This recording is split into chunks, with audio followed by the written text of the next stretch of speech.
ngasi October gi tangkun lishing aniga kunmathoi Yumsakeisa Mera gi Purnima numit asida malem gi Manipuri khoriroi singi khudunginduna feedback channel na Manipuri Seireng gi numit pangthokjari numit asiga mari lainana Manipuri miyamda Seireng seidinnaba gi thauram ama lanthokjari tabiriba singbu ikai khunuba ucchabaga loinana thauram asibu mapung fahan binaba ningsingjari ngasigi thauramda Seireng pathokpigadaba kabi singdi Birendrajit Naurem Imphal Pukhrambam Noni Hailakandi Tahir Sajabam Kasar Jevista Senjaba Imphal Abdul Hamid Kasar Zamir Hussein Kasar Ningthaujam Ingocha Chakpa Manipur Jiaur Rahman Mufti Kasar Ahmad Hassan Kasar Amashung Maniyai MNC Manipur na Chingbani Ahan Bada Lawirashi Kabi Birendrajit Nauremgi Seireng Seirengi maming kari haining lamgani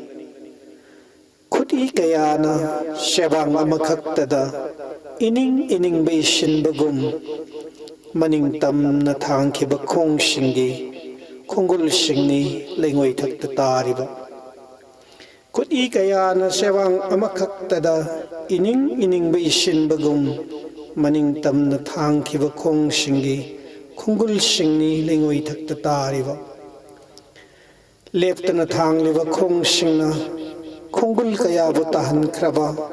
thirigadra tarwan mana karamna haiba ngamgani Leptana thangliba khong shingna khongul kayabu tahan khraba thirigadra tarwan mana karamna haiba ngamgani thang khraba khong shing thanglakliba khong shing Thang kraba khong sing thanglak liba khong sing khongol gi matakta khongol na khongol bu mutatli khongol gi matakta khongol na khongol bu mutatli khomjindra ba sebang ni leingoi gi tarban no sing iri sebang sida khongol wari sing khusam nadana satmin nakibagi naitom hidana kibagi napal iri sebang shida khongul wari sing khusam nadana samin nakibagi satna kibagi naitom hidana kibagi napal khongul singna laingoi taksida haina de wahai amattasu amana amabu mutat kibada kari haining lamgani tarwan nadi kari haining lamgani tarwan nadi Mathangda thamjari kabi Pukhrambam Noni gi Seireng sing lauminarasi ngasigi Seireng gi numit sida aigi Seireng ani khudol tamjari ai Pukhrambam Noni aigi ahanba Seireng gi maming nungsiba machu mangba heiraba mangdu nungsiba machu sangjinlaba aduga mamai chumda puba ngamlaba anthungpam jaunanaba chakhotpagi hidanabada nangdi nasagi chanabi thadoktuna chatkrabani adubu madu chakhotpani hairasira natraga migi matau tambani hairasira nangi nasengnadi hairi nangse apangbani mina lisenba warida maral lejadraba kanabu warauri nangna nangi thamoida tugutchabagi mahum sari magi maral karino ikhang khangdana sidari sakhangdraba mabu nangna aduga nangi nungsiba midi ifata phajai nangi nafamda masi khompham chete takpani nasana nasabu thajadabani nangonda tangjariba nungsibana mi hauраklaba madu nangi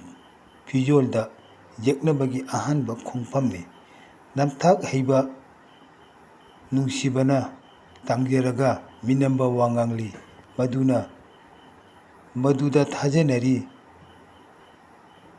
नुसिबबु ताथिबा उरगा थमोइदा चेना फाउरी थोपता थमोइदा हक्चांगी कायासिंगदा चुसिनख्रबा नुसिबबु थाजबा पिननबा होनबदा मांगबा तोंगबा अनिगी मरक्ता मचु संजिल्ली नुसिबा मचु चोक्थरबा खोचिना अनिसुबा सेरेंग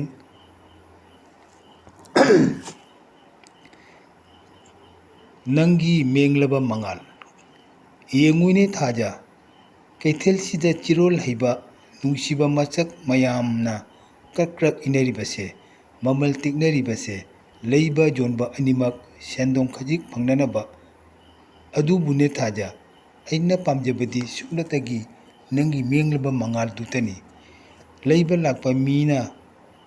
ओमसिनबदा जोलबसिंदु ममल वांखटखी ममल तिकनदे कैथेल सिदा फंगौररोय मतानी नंगी तगत तगत तेकपा लहीगी मचुम चुप्पा फंगननबा तानबदा अमंबा अहिंगदा ममित लाउथोकलगा जंगलखी जोसिलगे मतानी थोलबा सदोंसिंदो सेलना चाउरे खंजिरबा लालोनबसिंग अहाबा जू pack अमा थक्चिलगा कनाबा ममितुना नुपीबु इचेल ओइना उरक्खी इचेलबु युगी खोंगना खलक्खी असिगुंबा मोंगी जाउसंग इरांग कैथेल सिदा तौथरी सेलसु लहीसु वरक पिनबा लेतना जुआगी फिदा थाजेली नंगी मोलबा तंपाक्ता कैथेल कानिंगखी नंगी लेकोलदा लोना जंथोखी नंगी नहुम पोलांगसे मसीन अइना पामजदरिबसे अइना पामजरिबदी सुनतगी नंगी मेंगलबा मंगालदुनी मथांग असिदी कवि साजबम ताहेरगी सैरेंग लोमिनसी अैगी अहानब सैरेंग अवाबा पुनसीना फमथरकी इनाक्ता थांगथरदुना लुमलब लुबाक अमा अदुगा हायरकी खंजहौरो नंगी पामजबसिंग असोम वांगबदा पुननबा पुनसीना फमथरकी इनाक्ता थांगथरदुना लुमलब लुबाक अमा अदुगा हायरकी खंजहौरो नंगी पामजबसिंग असोम वांगबदा पुननबा येंगी अइना लुबाक मनुंगदा थीजै लांगतकनना अदुबु यावरमद्रे अमत्तसु पुबा याबा ओइरमले फदी फरा ngakta येंगी अइना लुबाक मनुंगदा थीजै लांगतकनना अदुबु यावरमद्रे अमत्तसु पुबा याबा ओइरमले फदी फरा ngakta कदाय कदायने अइगी पामजबसिंग अदो फंगननबा मखोइबु चैखाखिबा नत्रा इखुतसिमकना नुमित युंगबा मतंबु अइगी पुंसीगी कदाय कदायने अइगी पामजबसिंग अदो फंगननबा मखोइबु चैखाखिबा नत्रा इखुतसिमकना नुमित युंगबा मतंबु अइगी पुंसीगी हौख्रबबु वारौरक्लिबा अइना करंबा खुदोल पोटनो थीरुगदबा अमुक याचंगलमदाय मतमसिदा हौख्रबबु वारौरक्लिबा अइना करंबा खुदोल पोटनो थीरुगदबा अमुक याचंगलमदाय मतमसिदा अकी सकपुनरबा नोंगलै नुंसितना assume assume नक्सिलक्लिबा तांजा असिदा अकी सकपुनरबा नोंगलै नुंसितना assume assume नक्सिलक्लिबा तांजा असिदा अइगी अनिसुबा सैरेंग अमंबसे वारिबसे नत्ते ngamdabagi samnahanba atiyaga samudraga वारिबसे नत्ते ngamdabagi samnahanba atiyaga samudraga asum asum mamsilakpasidani asum asum thaptoknarakpasidani thamoiga I maselgi asum asum mamsilakpasidani asum asum thaptoknarakpasidani thamoiga I maselgi तादुना लई सुमांग मतोंदा असंग उना सिंगी मरक्ता हैनौ मचा मचा सिंग तादुना लई सुमांग मतोंदा असंग उना सिंगी मरक्ता हैनौ मचा मचा सिंग उचेक मचा खरगी असीब मसा सिंगसु करम तमथीबा नोंगलै अमना ओइहल्लंबनो असुमना करम तमथीबा नोंगलै अमना ओइहल्लंबनोने असुमना मसा मरेंग ngamnamak नैहत्पिख्रबा हैनौ पांबीगी मतोंदा मसा मरेंग ngamnamak नैहत्पिख्रबा ꯍꯩꯅꯧ ꯄꯥꯝꯕꯤꯒꯤ ꯃꯇꯣꯟꯗ ꯄꯟꯗꯨꯅ ꯂꯩꯍꯧꯕ ꯃꯉꯥꯜ ꯈꯔ ꯐꯤꯃꯨ ꯁꯦꯠꯄ ꯄꯥꯈꯪꯁꯤꯡꯅ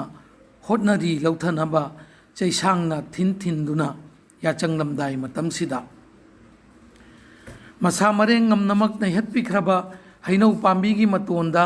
ꯄꯟꯗꯨꯅ ꯂꯩꯍꯧꯕ ꯃꯉꯥꯜ ꯈꯔ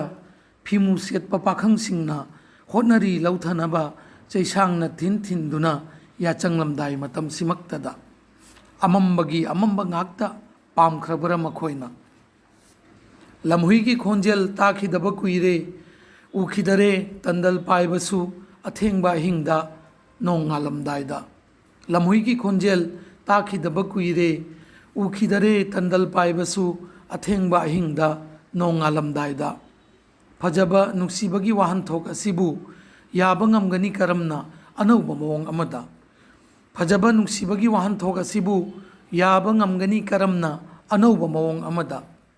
ꯊꯥꯜ ꯑꯁꯤ ꯊꯥꯎꯃꯩ ꯄꯔꯦꯡ ꯄꯔꯦꯡ ꯌꯨꯝꯊꯣꯡ ꯈꯨꯗꯤꯡ ꯄꯤꯅꯅꯕ ꯃꯥꯏꯊꯤꯕ ꯃꯉꯥꯜꯕꯨ ꯁꯤꯡꯅꯔꯤꯕ ꯑꯃꯝꯕꯒꯤ ꯃꯔꯨꯞꯂꯣꯏꯁꯤꯡꯕꯨ ꯊꯥꯜ ꯑꯁꯤ ꯊꯥꯎꯃꯩ ꯄꯔꯦꯡ ꯄꯔꯦꯡ ꯌꯨꯝꯊꯣꯡ ꯈꯨꯗꯤꯡ ꯄꯤꯅꯅꯕ ꯃꯥꯏꯊꯤꯕ ꯃꯉꯥꯜꯕꯨ ꯁꯤꯡꯅꯔꯤꯕ ꯑꯃꯝꯕꯒꯤ ꯃꯔꯨꯞꯂꯣꯏꯁꯤꯡꯕꯨ ꯃꯊꯪ ꯑꯁꯤꯗꯤ ꯀꯕꯤ ꯖꯦꯕꯤꯁꯇ ꯁꯦꯟꯖꯕꯗꯒꯤ ꯁꯩꯔꯦꯡ ꯂꯧꯃꯤꯟꯅꯔꯁꯤ꯫ ꯑꯩꯒꯤ ꯏꯃꯤꯡ ꯖꯦꯕꯤꯁꯇ ꯁꯦꯟꯖꯕ, ꯅꯣꯡꯗꯝꯕꯅ ꯍꯨꯝꯗꯣꯛꯄꯤꯔꯕ ꯌꯥꯍꯧ ꯊꯦꯡꯕ ꯑꯏꯕꯅꯤ꯫ ꯂꯩꯐꯝꯅ ꯁꯤꯡꯖꯃꯩ ꯆꯤꯡꯉꯝꯃꯈꯥ ꯈꯦꯇ꯭ꯔꯤ ꯂꯩꯀꯥꯏ, ꯏꯝꯐꯥꯜ꯫ ꯉꯁꯤ ꯃꯦꯔꯥꯒꯤ 15ꯅꯤ ꯄꯥꯟꯕ ꯃꯦꯡꯂꯕ ꯊꯥꯅꯨꯜ ꯃꯅꯤꯄꯨꯔꯤ ꯁꯩꯔꯦꯡꯒꯤ ꯑꯣꯟꯂꯥꯏꯟ ꯁꯩꯗꯤꯟꯅꯕ ꯑꯁꯤꯗ ꯇꯥꯕꯤꯔꯤꯕ ꯄꯨꯝꯅꯃꯛꯄꯨ ꯀꯣꯛ ꯅꯣꯟꯖꯗꯨꯅ ꯏꯀꯥꯏ ꯈꯨꯝꯅꯕꯒ ꯂꯣꯏꯅꯅ ꯑꯩꯒꯤ ꯁꯩꯔꯦꯡ ꯂꯥꯟꯊꯣꯛꯆꯒꯦ꯫ ꯁꯩꯔꯦꯡꯒꯤ ꯍꯧꯔꯛꯐꯝꯗꯤ ꯆꯍꯤꯗ 2-3ꯂꯛ ꯆꯦꯀꯞ ꯆꯠꯇꯨꯅ ꯍꯧꯈꯤꯕ ꯆꯍꯤ 15ꯁꯦ CMC ꯚꯦꯜꯂꯔꯗ ꯃꯔꯤꯁꯨꯕ ꯁ꯭ꯇꯦꯖꯒꯤ ꯀꯦꯟꯁꯔ ꯂꯥꯌꯦꯡꯗꯨꯅ ꯂꯥꯛꯈꯤꯕꯤ ꯑꯩꯒꯤ ꯂꯣꯏꯅꯕꯤ ꯂꯣꯡꯖꯝ ꯀꯨꯟꯖꯦꯁ꯭ꯋꯔꯤ ꯗꯦꯕꯤ ꯀꯣꯚꯤꯗꯅ ꯃꯔꯝ ꯑꯣꯏꯗꯨꯅ ꯔꯤꯚ꯭ꯌꯨ ꯆꯠꯆꯕ ꯉꯝꯈꯤꯗꯦ꯫ ꯅꯣꯡꯃꯗ ꯂꯨꯄꯥ 5,000ꯒꯤ ꯃꯊꯛꯇ ꯆꯥꯔꯝꯕ ꯍꯤꯗꯥꯛꯁꯨ ꯀꯝꯄꯅꯤꯗꯒꯤ ꯂꯥꯛꯈꯤꯗ꯭ꯔꯦ꯫ ꯊꯦꯡꯂꯕ ꯑꯍꯤꯡꯅꯤ, ꯇꯦꯝꯄꯔꯦꯆꯔꯅ 103ꯒꯤ ꯃꯊꯛꯇ ꯀꯥꯔꯤ, RBCꯅ 5-6ꯇ ꯍꯥꯏꯊꯈ꯭ꯔꯦ, ꯃꯤꯍꯨꯜꯁꯨ ꯃꯥꯡꯈ꯭ꯔꯦ, ꯑꯣꯛꯁꯤꯃꯤꯇꯔꯅ ꯕ꯭ꯂꯦꯡ ꯆꯠꯂꯦ꯫ ꯕꯕꯥ ꯈꯣꯡ ꯈꯨꯠꯁꯦ ꯄꯨꯝꯅꯃꯛ ꯄꯨꯟꯁꯤꯟꯕꯤꯔꯦ꯫ ꯃꯥꯒꯤ ꯆꯣꯟꯊꯥꯡꯅꯅ ꯍꯥꯏꯔꯝꯕ ꯈꯣꯟꯖꯦꯜꯅꯤ ꯑꯗꯨꯗꯒꯤ ꯎꯇꯨꯞ ꯇꯥꯈ꯭ꯔꯦ꯫ ꯊꯃꯣꯏꯗꯤ ꯀꯥꯏꯔꯦ, ꯄꯤꯔꯥꯡꯗꯤ ꯁꯤꯟꯊꯧ ꯌꯥꯈꯤꯗ꯭ꯔꯦ, ꯄꯤꯒꯤ ꯃꯍꯨꯠ ꯁꯤꯟꯗꯨꯅ ꯁꯤꯟꯊꯔꯛꯈꯤ ꯑꯩꯒꯤ ꯁꯩꯔꯦꯡ ꯄꯤꯔꯥꯡꯅ ꯀꯪꯈ꯭ꯔꯕꯗ꯫ ꯂꯦꯞꯇꯅ ꯆꯦꯟꯊꯔꯤꯕ ꯇꯥꯏꯕꯪ ꯏꯆꯦꯜꯗ ꯇꯦꯟꯁꯜꯂꯛꯂꯕ ꯄꯨꯟꯁꯤ ꯈꯣꯡꯆꯠꯇ ꯃꯪꯖꯔꯝꯕ ꯃꯪꯂꯥꯟ ꯀꯌꯥꯁꯨ, ꯅꯤꯡꯖꯔꯝꯕ ꯄꯨꯟꯁꯤꯒꯤ ꯄꯥꯟꯗꯝꯁꯨ ꯃꯆꯦꯠ ꯃꯆꯦꯠ ꯅꯤꯡꯈꯥꯏꯔꯛꯂꯤ꯫ ꯇꯤꯡꯈꯪ ꯇꯨꯝꯕꯧꯗꯅ ꯊꯜꯂꯕ ꯂꯝꯕꯦꯜꯁꯦ ꯋꯥꯅ ꯂꯥꯛꯈ꯭ꯔꯕꯅꯤ ꯁꯥꯐꯕ ꯄꯟꯊꯨꯡ ꯊꯤꯗꯨꯅ꯫ ꯑꯗꯨꯕꯨ ꯑꯁꯨꯛ ꯊꯨꯅ ꯃꯉꯝ ꯁꯥꯝꯂꯛꯂꯤꯕ, ꯆꯠꯄꯁꯨ ꯋꯥꯁꯤꯜꯂꯛꯂꯤ, ꯁꯥꯗꯧꯁꯨ ꯊꯣꯡꯂꯛꯂꯤ꯫ ꯆꯠꯀꯗꯕꯗꯤ ꯋꯥꯠꯂꯤ ꯄꯨꯟꯁꯤꯒꯤ ꯄꯟꯊꯨꯡ ꯌꯧꯅꯕ꯫ ꯁꯥꯡꯂꯕ ꯂꯝꯕꯦꯜꯁꯤꯗ ꯋꯥꯅ ꯏꯇꯨꯡ ꯏꯟꯗꯨꯅ ꯑꯋꯥꯕꯇꯅ ꯃꯆꯔꯨꯛ ꯑꯣꯏꯔꯕꯤ ꯅꯨꯡꯁꯤ ꯊꯣꯏꯔꯕꯤ꯫ ꯆꯐꯨ ꯃꯆꯦꯠꯇꯒꯤ ꯁꯥꯒꯠꯂꯛꯈꯤꯕ ꯑꯁꯥ ꯍꯨꯟꯗꯣꯛꯇꯨꯅ ꯆꯠꯅꯕ ꯇꯥꯔꯕ꯭ꯔꯥ ꯆꯥꯅꯊꯣꯏꯕꯤ꯫ ꯅꯪꯕꯨ ꯁꯦꯟꯅꯕꯗ ꯆꯣꯛꯊꯔꯕ ꯊꯃꯣꯏꯅ ꯇꯠꯇꯅ ꯇꯥꯔꯤ ꯊꯃꯣꯏ ꯀꯥꯏꯔꯕ ꯇꯦꯡꯊꯥꯈꯣꯜ꯫ ꯎꯄꯥꯏ ꯂꯩꯇ꯭ꯔꯕ ꯑꯩꯅ ꯌꯦꯡꯗꯨꯅ ꯈꯥꯡꯕ ꯇꯥꯔ ꯃꯥꯜꯂꯦ ꯃꯇꯦꯡ ꯐꯪꯂꯔꯣꯏꯗꯕ ꯄꯨꯟꯁꯤꯒꯤ ꯇꯥꯂꯛꯁꯤꯗ꯫ ꯃꯤꯆꯤꯛ ꯃꯤꯔꯥꯎꯈꯣꯜ ꯇꯥꯔꯛꯇ꯭ꯔꯕ ꯑꯍꯤꯡꯗ ꯇꯥꯕꯒꯨꯝꯁꯨ ꯇꯧꯔꯤ ꯑꯁꯤꯕꯒꯤ ꯃꯥꯡꯒꯪ ꯄꯨꯡꯖꯥꯜ꯫ ꯀꯉꯥꯎꯅꯔꯕ ꯄꯣꯊꯥꯐꯝ ꯈꯪꯂꯛꯇ꯭ꯔꯕ ꯄꯨꯟꯁꯤꯗ ꯄꯤꯔꯥꯡꯁꯨ ꯀꯪꯈ꯭ꯔꯦ, ꯆꯩꯅꯥꯁꯨ ꯐꯥꯎꯗ꯭ꯔꯦ꯫ ꯅꯪꯅ ꯀꯗꯥꯏꯗ, ꯑꯩꯅ ꯀꯗꯣꯝꯗ꯫ ꯑꯩꯒꯤ ꯑꯍꯥꯟꯕ ꯁꯩꯔꯦꯡ ꯃꯇꯥꯡ ꯑꯁꯤꯗ ꯂꯣꯏꯁꯤꯟꯖꯔꯦ꯫ ꯃꯊꯪꯗ ꯑꯩꯒꯤ ꯑꯅꯤꯁꯨꯕ ꯁꯩꯔꯦꯡ ꯈꯨꯗꯣꯜ ꯇꯝꯖꯒꯦ꯫ ꯁꯩꯔꯦꯡꯒꯤ ꯃꯃꯤꯡꯅ ꯅꯨꯡꯁꯤꯕ ꯅꯪꯒꯤꯗꯃꯛ꯫ ꯍꯪꯅꯤꯡꯕ ꯋꯥꯍꯪꯗꯤ ꯀꯌꯥꯅꯤ, ꯄꯥꯎꯈꯨꯝꯗꯤ ꯐꯪꯉꯝꯗ꯭ꯔꯕ꯫ ꯀꯔꯤꯒꯤ ꯅꯥꯆꯣꯡ ꯊꯥꯗ ꯀꯣꯀꯤꯜꯅ ꯅꯨꯡꯁꯤ ꯃꯥꯕꯨ ꯁꯩꯊꯥꯔꯤꯕ꯫ ꯃꯅꯥ ꯀꯦꯜꯂꯕ ꯎꯄꯥꯜꯅ ꯂꯩꯔꯥꯡ ꯂꯩꯆꯥꯠ ꯇꯝꯂꯛꯂꯤꯕ꯫ ꯑꯄꯥꯏꯕ ꯂꯩꯆꯤꯜꯕꯨ ꯎꯔꯒ ꯋꯥꯍꯣꯡꯅ ꯀꯔꯤꯒꯤ ꯖꯒꯣꯏ ꯁꯥꯔꯤꯕ꯫ ꯍꯪꯉꯣꯏꯅ ꯅꯨꯡꯁꯤ ꯏꯁꯩ ꯁꯛꯇꯨꯅ ꯅꯣꯡꯖꯨ ꯃꯥꯕꯨ ꯑꯣꯛꯂꯤꯕ꯫ ꯅꯣꯡꯖꯨ ꯊꯥꯃꯩꯗ ꯀꯔꯤꯒꯤ ꯎꯊꯨꯝꯅ ꯑꯋꯥ ꯃꯩꯁꯥ ꯂꯥꯡꯂꯤꯕ꯫ ꯊꯥꯕꯜꯒꯤ ꯑꯍꯤꯡꯗ ꯅꯨꯡꯅ ꯀꯔꯤꯒꯤ ꯅꯨꯡꯁꯤ ꯏꯁꯩ ꯁꯛꯂꯤꯕ꯫ ꯊꯔꯣ ꯊꯝꯕꯥꯜ ꯊꯥꯔꯤꯛ ꯊꯥꯅ ꯀꯔꯤꯒꯤ ꯃꯀꯥ ꯐꯜꯂꯤꯕ꯫ ꯂꯨꯔꯕ ꯂꯥꯏꯖꯗ ꯉꯥꯅꯨ ꯀꯥꯡꯉꯅ ꯅꯨꯡꯁꯤ ꯏꯈꯧ ꯂꯥꯡꯂꯤꯕ꯫ ꯊꯜꯂꯛꯂꯤꯕ ꯂꯩꯔꯥꯡꯅ ꯃꯥꯂꯪ ꯏꯄꯣꯝꯗ ꯉꯥꯎꯖꯔꯤꯕ꯫ ꯂꯤꯔꯤꯕ ꯃꯥꯂꯪꯕꯒꯤ ꯏꯄꯣꯝꯗ ꯄꯨꯔꯛꯂꯤꯕ ꯅꯨꯡꯁꯤ ꯂꯩꯅꯝꯗ ꯀꯉꯥꯎꯅꯔꯕ ꯈꯣꯏꯃꯨ ꯀꯌꯥꯅ ꯃꯉꯥꯎ ꯊꯤꯅ ꯄꯥꯏꯔꯛꯂꯤꯕ꯫ ꯅꯣꯡꯖꯨ ꯊꯥꯃꯩꯗ ꯀꯔꯤꯒꯤ ꯍꯔꯤꯅ ꯅꯨꯡꯁꯤ ꯏꯁꯩ ꯁꯛꯂꯤꯕ꯫ nganganaba ayukta lam khunu jurana usha thakta kezariba makhoi machel tanaduna nungsi jilok lagi temchingliba sabi sanaungna karigi nungsi ithak haurakliba hawa maisa langduna nungsi panthung ngaijariba kaina maisa khangduna nungsi ikhau langnariba punamak mauksa dairembigi nungsi lipunni hairasira taibang jibu singbu nungsi langlana chetna punduna nungsibgi ichelna aroiba panthungda tildanaba taibangna phongamdraba mauksa gaubi lairembigi lona thupna thamjaba aronwa nungsi paukhongsi nungsiba nanggidamak palem imana phongbiba oirasanu ai anisubu saireng matangsta loisanjare Mathang thamjari Kabi Abdul Hamid ki Seireng Singh. Aigi ming Abdul Hamid, Laifam Shingerbon Kashar. Ngasi Manipuri Sairengi numit asida pathokjagadauriba aigi ahanba Sairengi ming imai taret ki asom wangmada. Channa thoibi nangi sainonda karigumba mathet piramge thuglau thabalgi ahingshida. Pukning malhaunaraba ahingshida thabalgi jingmai singdagi haurakpa khambi mairina maiwairakli tamgi maikei tamna ningaidana tumlini nangdi nasanaugi pambomda mon khangnaraduna awabana waduna talaiba iramdam shidi thawaigi manini aigi aduna nangbu ningsinglubada wakhalsi inungda nungai inauta nauthu ipungning shishu iyauta yauri magishu apaba leichilgi inafinduna chingsang pareng singna lebli chinglemna chingdum macha macha singna mamagi tampakta shanajariba nawagum shanari malem leimagi mathada kayada nuairabanu nangbu ningsingba khaksida numidang wairamda atiyagi makhungda nongjabi chairakpa nangi manam yaurakpra khanduna shor changna chingsinjari nungsi thoibi haujikse aigi wakhalna awa polum supuduna lei naglu phia labyamagum nokkani nongmadi aishu taibang phaurakpa nawagi khonjelda palemna nokpagum wakhalki pulum langthaduna penna ningtamba numit amada khwai pumbagi ai kappi noi karigumbadashu ishagi shaktambu hanna yengjaraga sakpham hanjinba ngamdabasu kuire nungchuplamgi amamba maikhuna humlakpada thamoigi wadi nangondatani tamthukliba ngashisu penna tamlibasini nongma phone tauraklammi hai aigi bemana nupigi khonjelni Saudi Arab ki number ni haibaduda aina khalli nura oirini nangi londudi karamna khangani mahakna kamdauribage chetna lon shillaba mihut thongi ahobadagi lonna humjillakpa nungshitna hakchangda shoklakpada nangi burkana thenglakpadauna pukningshi tathakli ngashisu imai cholaba ipaki thaksingna nik launa nomba haibada yaurakli nangi thamoigi mapausu imai taretki asom wangmada laikhrabashu nangna afa apun pumba nanthokduna inak tamlaklabara khalui taha chenkhatlakduna ithak macha singna khongsa sing shoklarabada imai cholaba ipaki thaksingna nik launa nomba haibada yaurakli nangi thamoigi mapausu imai taretki asom wangmada laikhrabashu nangna afa pun pumba nanthokduna inak tamlaklabara khalui taha chenkhatlakduna ithak macha singna khongsa sing shoklarabada aigi anisuba Seireng asigi ming thawai nangbune ingna chikna yatarugadaba yangdau lambi amakhakni thijariba panthung tamna sandokhiba चक चक थिल्ली खोंया तिंखंग तुम्बौना अपाम पामद कया न ngauchat na halli thawai bu amuk amuk urabasu khunam tarab lambi gi liglam madom madom chatkhibasing thawai mirel sangda pukhibra punshi chengjel langna duna makhoi khudingna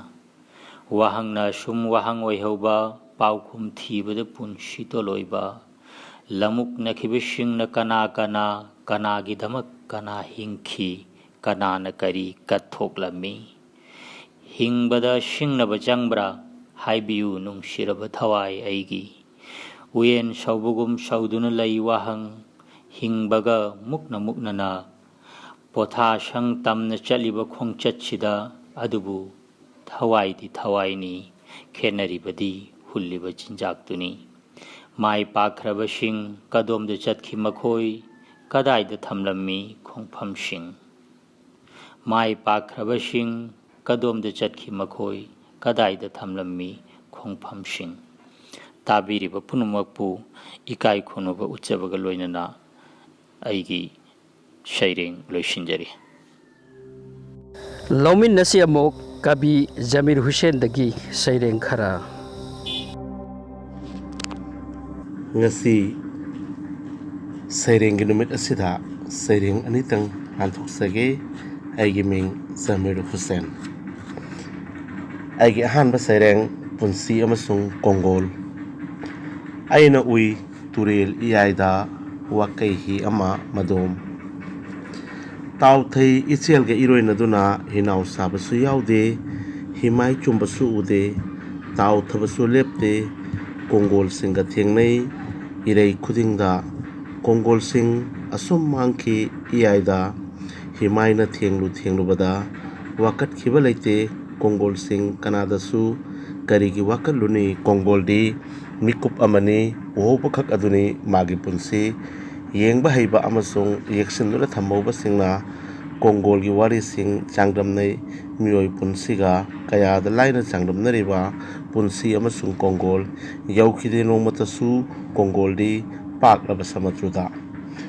anisuba Seireng thajarol chanabigi chanarol thajabagi thajarol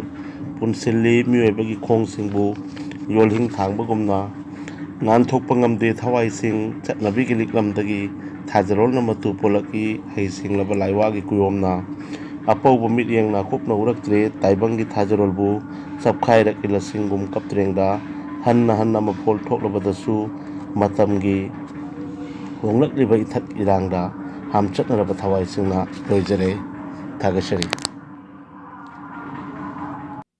मथंग असिदी Ningthoujam Ingocha चाकपगी सैरेंग अमुक तामिनसे ताबिरिबा मयामबो अहानबा मक्तदा खुरुमजरी अइगे अहानबा सैरेंगे ममिंग मेरागे थानिलगुम मेंगलाबा मेरागे थानिनगुम मिनुंगसे इरकना थंजगे इंगलाबा मेरागे थाजगुम पेंथोकपगे इरकना खक्चरोय मेरा थानिनगे अहिंगुम आइगे पुनिंग वाखलसु इंग तपचगे electric मैंगान तौंगमबना थबलगे निंगथीबा नमतपगुम सेंजाव पाइबसिना लायरबगे ई चुपली कलक खंबनबगे इथकना मालेमबु युहार हाहली धर्मगी खुरबे चेना मालेंबु मुंगफम ओहली आइगे अनिसुबा सैरेंगे ममिंग लौ लिंगबिसिंग आइना कुमथरुई लोइना सिलोनगी लोफातुदा उपाल खरा थानिंगदुना लौ लिंगबी मयाम मरक्तुदा लौ लिंगलिबी मयाम अमगा सुक्तोकनै अपुनबना पंगलनि निंसिंगदे अमना हाइबा अमना तादे अमना अमबु करेमनै मैतेलोन कौबा लौपुदी मदोम तुमिन पाखचै निंगबा कायरबा मतौदा थमोय कायरबा सक्तमदा अइसिबु करम तौसिगे नखोय मयाम मथंग असी कवि जियाउर रहमान मुफ्ती दगी सैरेंग अमुक लोमिनसी ngasi Seirenggi numit kamari lainana Seireng anitang miyamgi mafamda khudol tham taujake aigi ming Jiaur Rahman Mufti laifam Singerban Kachar Assam ahanba Seirenggi ming Maruk ꯂꯦꯞꯀꯅꯤ ꯅꯪꯒꯤ ꯅꯥꯛꯇ ꯄꯨꯟꯁꯤꯒꯤ ꯑꯔꯣꯏꯕ ꯇꯥꯡꯀꯛ ꯐꯥꯎꯕ ꯅꯪꯒꯤ ꯑꯩꯒꯤ ꯑꯁꯣꯏꯕꯗ ꯉꯥꯛꯄꯤꯍꯩꯕ ꯑꯣꯏꯖꯒꯦ ꯑꯣꯏꯕꯤꯌꯨ ꯑꯋꯥꯕꯗ ꯁꯔꯨꯛ ꯌꯥꯕ ꯉꯝꯅꯕ ꯄꯨꯟꯁꯤꯕꯨ ꯄꯤꯅꯕꯤꯌꯨ ꯄꯥꯡꯒꯜ ꯆꯣꯛꯊꯔꯕ ꯍꯛꯆꯥꯡꯅ ꯊꯧꯅꯥ ꯍꯥꯞꯀꯠꯄꯤꯌꯨ ꯑꯁꯥꯒꯤ ꯃꯃꯤ ꯁꯥꯝꯂꯛꯇ꯭ꯔꯕꯗ ꯐꯖꯕ ꯋꯥꯍꯩꯅ ꯄꯨꯛꯃꯦꯟ ꯄꯥꯎꯃꯦꯟꯕꯤꯔꯛꯎ ꯆꯈꯣꯝ ꯑꯃꯗꯒꯤ ꯌꯦꯟꯅꯖꯒꯦ ꯑꯔꯊ ꯊꯣꯛꯇ꯭ꯔꯕ ꯄꯨꯟꯁꯤ ꯃꯍꯤꯡꯁꯤꯗ ꯀꯗꯥꯏ ꯀꯗꯣꯝꯗꯅꯣ ꯑꯩꯒꯤ ꯑꯁꯦꯡꯕ ꯄꯨꯟꯁꯤꯒꯤ ꯃꯔꯨꯞ ꯑꯅꯤꯁꯨꯕ ꯁꯩꯔꯦꯡꯒꯤ ꯃꯤꯡ ꯏꯃꯥ ꯇꯥꯏꯕꯪꯄꯥꯟꯒꯤ ꯃꯤꯑꯣꯏ ꯈꯨꯗꯤꯡꯃꯛꯇꯒꯤ ꯃꯆꯥꯒꯤꯗꯃꯛ ꯀꯠꯊꯣꯛꯄꯗ ꯃꯄꯥ ꯂꯩꯇ꯭ꯔꯕꯤ ꯅꯨꯡꯁꯤꯍꯩꯕꯤ ꯏꯃꯥ ꯅꯆꯥꯁꯤꯡꯅ ꯑꯣꯏꯅꯖꯕꯁꯨ ꯊꯃꯣꯏ ꯆꯥꯎꯕꯤ ꯅꯍꯥꯛꯉꯣꯟꯗꯇꯅꯤ ꯑꯋꯥ ꯅꯨꯡꯉꯥꯏ ꯀꯌꯥꯒꯤ ꯃꯔꯛꯇꯁꯨ ꯑꯈꯥꯡ ꯀꯟꯕꯤ ꯅꯍꯥꯛꯀꯤ ꯂꯃꯟ ꯁꯤꯡꯕ ꯉꯝꯂꯔꯣꯏꯗꯕ ꯅꯆꯥꯁꯤꯡꯅ ꯍꯣꯠꯅꯖꯒꯦ ꯄꯨꯟꯁꯤꯒꯤ ꯑꯔꯣꯏꯕ ꯁꯣꯔ ꯐꯥꯎꯕꯗꯪ ꯏꯃꯥꯒꯤ ꯊꯧꯒꯟ ꯄꯦꯟꯕꯤꯌꯨ ꯅꯆꯥꯕꯨ ꯄꯦꯟꯅꯕꯤꯌꯨ ꯏꯃꯥ ꯑꯩꯒꯤ ꯁꯩꯔꯦꯡ ꯃꯇꯥꯡ ꯑꯁꯤꯗ ꯂꯣꯏꯁꯤꯟꯖꯔꯦ ꯍꯟꯗꯛ ꯑꯃꯨꯛ ꯇꯥꯃꯤꯟꯅꯁꯤ ꯀꯕꯤ ꯑꯍꯃꯦꯗ ꯍꯁꯟꯒꯤ ꯁꯩꯔꯦꯡꯁꯤꯡ ꯑꯩꯒꯤ ꯃꯤꯡ ꯑꯍꯃꯦꯗ ꯍꯁꯟ ꯀꯧꯏ ꯑꯩ ꯁꯤꯡꯒꯦꯔꯕꯣꯟ ꯀꯥꯆꯔꯒꯤꯅꯤ ꯑꯩꯒꯤ ꯑꯍꯥꯟꯕ ꯁꯩꯔꯦꯡꯒꯤ ꯃꯤꯡ ꯅꯪꯒꯤ ꯐꯖꯕ ꯀꯨꯆꯨ ꯅꯪꯒꯤ ꯁꯪꯒꯣꯝ ꯃꯆꯨꯒꯨꯝꯂꯕ ꯍꯛꯆꯥꯡꯒꯤ ꯀꯌꯥꯠꯄꯨ ꯂꯣꯠꯁꯤꯜꯂꯨ ꯌꯥꯛꯂꯕ ꯅꯨꯡꯁꯥ ꯃꯉꯥꯜꯗꯒꯤ ꯃꯩꯁꯥ ꯂꯥꯡꯗꯨꯅ ꯃꯥꯡꯗ꯭ꯔꯤꯉꯩ ꯅꯪꯒꯤ ꯐꯖꯕ ꯀꯨꯆꯨ ꯊꯣꯠꯂꯕ ꯂꯩꯔꯥꯡꯅ ꯁꯥꯠꯉꯝꯃꯤ ꯀꯌꯥ ꯀꯨꯏꯅ ꯌꯥꯛꯂꯕ ꯅꯨꯡꯁꯥ ꯃꯔꯛꯇ ꯃꯤꯠꯀꯤ ꯃꯤꯍꯨ ꯍꯦꯝꯂꯣꯛꯇ ꯆꯦꯟꯕ ꯍꯨꯗꯒꯤ ꯍꯦꯟꯅ ꯄꯥꯡꯒꯜꯂꯤ ꯇꯤꯟ ꯆꯪꯈ꯭ꯔꯕ ꯍꯩꯔꯥꯡꯒꯤ ꯀꯨꯔꯥꯡꯕꯥꯟ ꯐꯖꯁꯅꯨ ꯈꯣꯡꯒꯥꯎꯅꯒꯅꯤ ꯁꯣꯏꯗꯅ ꯅꯣꯡꯃꯗꯣꯟ ꯈꯦꯠꯅ ꯄꯥꯏꯕ ꯍꯨꯃꯥ ꯎꯆꯦꯛꯇꯤ ꯀ꯭ꯋꯥꯛ ꯎꯃꯥꯏꯕꯤꯒꯤ ꯂꯛꯇ ꯇꯤꯜꯂꯗꯦ ꯑꯩꯒꯤ ꯑꯅꯤꯁꯨꯕ ꯁꯩꯔꯦꯡꯒꯤ ꯃꯤꯡ ꯄꯣꯟꯒꯤ ꯆꯦꯛꯂꯥ ꯅꯇꯤꯛꯅ ꯊꯧꯅ ꯃꯥꯡꯈ꯭ꯔꯕꯣꯏ ꯉꯁꯤꯗꯤ ꯍꯦ ꯆꯦꯛꯂꯥ ꯅꯪ ꯃꯉꯥꯏꯔꯦ ꯎꯠꯅ ꯀꯣꯏꯄꯥꯏ ꯄꯥꯏ ꯁꯥꯊꯦꯛ ꯁꯥꯍꯧꯒ ꯁꯥꯕꯤ ꯁꯥꯅꯧꯒꯤ ꯂꯤꯂꯥ ꯁꯥꯟꯅꯔꯝꯕꯗꯣ ꯅꯨꯡꯉꯥꯏꯕꯤꯗꯦ ꯆꯦꯛꯂꯥ ꯅꯪꯒꯤ ꯅꯔꯥꯏꯕꯛ ꯀꯗꯥꯏꯅꯣ ꯅꯪꯒꯤ ꯅꯇꯥꯔꯣꯏꯁꯤꯡ ꯂꯥꯛꯇ꯭ꯔꯕꯣꯏ ꯅꯪꯕꯨ ꯉꯁꯤꯗꯤ ꯀꯅꯥꯅꯁꯨ ꯌꯦꯡꯕ ꯂꯣꯏꯁꯤꯟꯖꯔꯦ ꯑꯔꯣꯏꯕ ꯑꯣꯏꯅ ꯀꯕꯤ ꯃꯅꯤꯌꯥꯏ MNCꯒꯤ ꯁꯩꯔꯦꯡ ꯑꯃꯨꯛ ꯂꯧꯃꯤꯟꯅꯁꯤ ꯑꯩꯒꯤ ꯑꯍꯥꯟꯕ ꯁꯩꯔꯦꯡ ꯃꯩꯇꯩ ꯂꯩꯃ ꯍꯩꯔꯥꯡꯅ ꯍꯩꯀꯜ ꯁꯨꯅ ꯄꯥꯜꯂꯤꯕ ꯂꯩꯔꯥꯡ ꯂꯩꯀꯜ ꯁꯨꯅ ꯁꯥꯠꯂꯤꯕ ꯈꯩꯅ ꯌꯥꯡꯀꯣꯛ ꯃꯑꯣꯡ ꯃꯥꯟꯕ ꯇꯝꯄꯥꯛ ꯂꯝ ꯆꯤꯡꯁꯥꯡ ꯄꯔꯦꯡ ꯄꯔꯦꯡꯅ ꯇꯨꯝꯄꯛ ꯇꯨꯝꯄꯛ ꯃꯍꯧꯁꯥꯒꯤ ꯂꯥꯟꯕꯟ ꯑꯣꯏꯅ ꯉꯥꯛꯂꯤꯕ ꯂꯝ ꯇꯣꯞꯅ ꯇꯣꯝꯊꯤꯟ ꯉꯥꯜꯂꯤꯕ ꯂꯝ ꯏꯃꯥ ꯃꯩꯇꯩ ꯂꯩꯃꯅꯤ ꯃꯥꯡꯗ ꯌꯦꯡꯂꯨꯏ ꯋꯥꯠꯇꯕꯤ ꯇꯨꯡꯗ ꯌꯦꯡꯂꯨꯏ ꯅꯣꯞꯇꯕꯤ ꯃꯄꯥꯔꯤ ꯃꯃꯣꯝꯁꯤꯡꯅ ꯊꯧꯒꯜꯂꯤꯕꯤ ꯃꯤꯊꯣꯏ ꯃꯤꯍꯦꯜ ꯄꯣꯛꯄꯤ ꯏꯃꯥ ꯃꯩꯇꯩ ꯂꯩꯃꯅꯤ ꯏꯃꯥ ꯃꯩꯇꯩ ꯂꯩꯃꯅꯤ ꯈꯨꯏ ꯑꯣꯏꯅ ꯁꯥꯄꯣꯡꯈꯤ ꯃꯩꯇꯩ ꯆꯅꯨ ꯊꯥꯡꯒꯣꯜ ꯃꯌꯥ ꯊꯥꯡꯗꯨꯅ ꯂꯧꯃꯤ ꯁꯤꯡꯃꯤ ꯑꯀꯥꯏꯈꯤ ꯗꯤꯁꯦꯝꯕꯔ 19 ꯑꯃ ꯍꯧꯈ꯭ꯔꯦ ꯗꯤꯁꯦꯝꯕꯔ 19 ꯑꯃ ꯂꯥꯛꯂꯅꯤ ꯁꯝꯂꯥꯡ ꯄꯨꯟꯁꯤꯜꯂꯨ ꯗꯦꯕꯤ ꯏꯃꯥ ꯏꯕꯦꯜꯁꯤꯡꯒꯤ ꯊꯧꯅꯥ ꯍꯥꯞꯈꯤꯕ ꯏꯃꯥ ꯃꯩꯇꯩ ꯂꯩꯃꯅꯤ ꯈꯣꯏꯔꯥꯛꯄ ꯂꯩꯀꯣꯜ ꯅꯨꯡꯗꯒꯤ ꯈꯣꯡꯗ꯭ꯔꯕ ꯕꯤꯅꯥꯒꯤ ꯁꯨꯔꯅ ꯂꯕꯪꯒꯥ ꯂꯩꯇꯥꯒꯤ ꯅꯨꯡꯁꯤꯕ ꯂꯩꯅꯝ ꯕꯦꯜꯂꯤꯕ ꯂꯥꯏꯔꯕꯤ ꯏꯔꯣꯜꯅꯤ ꯈꯪꯗꯕꯅ ꯍꯥꯏꯕꯅꯤ ꯃꯩꯇꯩ ꯀꯕꯤ ꯂꯥꯛꯈꯤꯅꯤ ꯃꯥꯡꯖꯧꯅꯅ ꯂꯩꯄꯥꯎ ꯆꯦꯟꯈꯤꯕ ꯏꯃꯥ ꯃꯩꯇꯩ ꯂꯩꯃꯅꯤ ꯏꯃꯥ ꯃꯩꯇꯩ ꯂꯩꯃꯅꯤ ꯀꯥꯟꯆꯤ ꯂꯩꯀꯣꯟꯗ ꯁꯥꯠꯄꯤ ꯊꯣꯠ ꯅꯧꯔꯕꯤ ꯃꯥꯙꯕꯤ ꯀꯧꯕꯤ ꯂꯩꯔꯥꯡꯅ ꯁ꯭ꯋꯥꯗꯇꯥꯀꯤ ꯄꯥꯎꯖꯦꯜ ꯌꯦꯟꯗꯨꯅ ꯃꯥꯂꯦꯝꯗ ꯁꯥꯟꯇꯤ ꯂꯩꯅꯕ ꯎꯠꯈꯤꯕ ꯏꯃꯥ ꯃꯩꯇꯩ ꯂꯩꯃꯅꯤ ꯏꯃꯥ ꯃꯩꯇꯩ ꯂꯩꯃ ꯂꯣꯛꯇꯥꯛ ꯏꯁꯥ ꯏꯃꯥꯐꯨꯜ ꯁꯛꯇꯥꯛꯇꯨꯅ ꯏꯕꯨꯙꯧ ꯊꯥꯡꯖꯤꯡ ꯀꯣꯏꯔꯦꯜ ꯂꯥꯏꯒꯤ ꯃꯇꯤꯛ ꯃꯒꯨꯜ ꯁꯩꯊꯥꯗꯨꯅ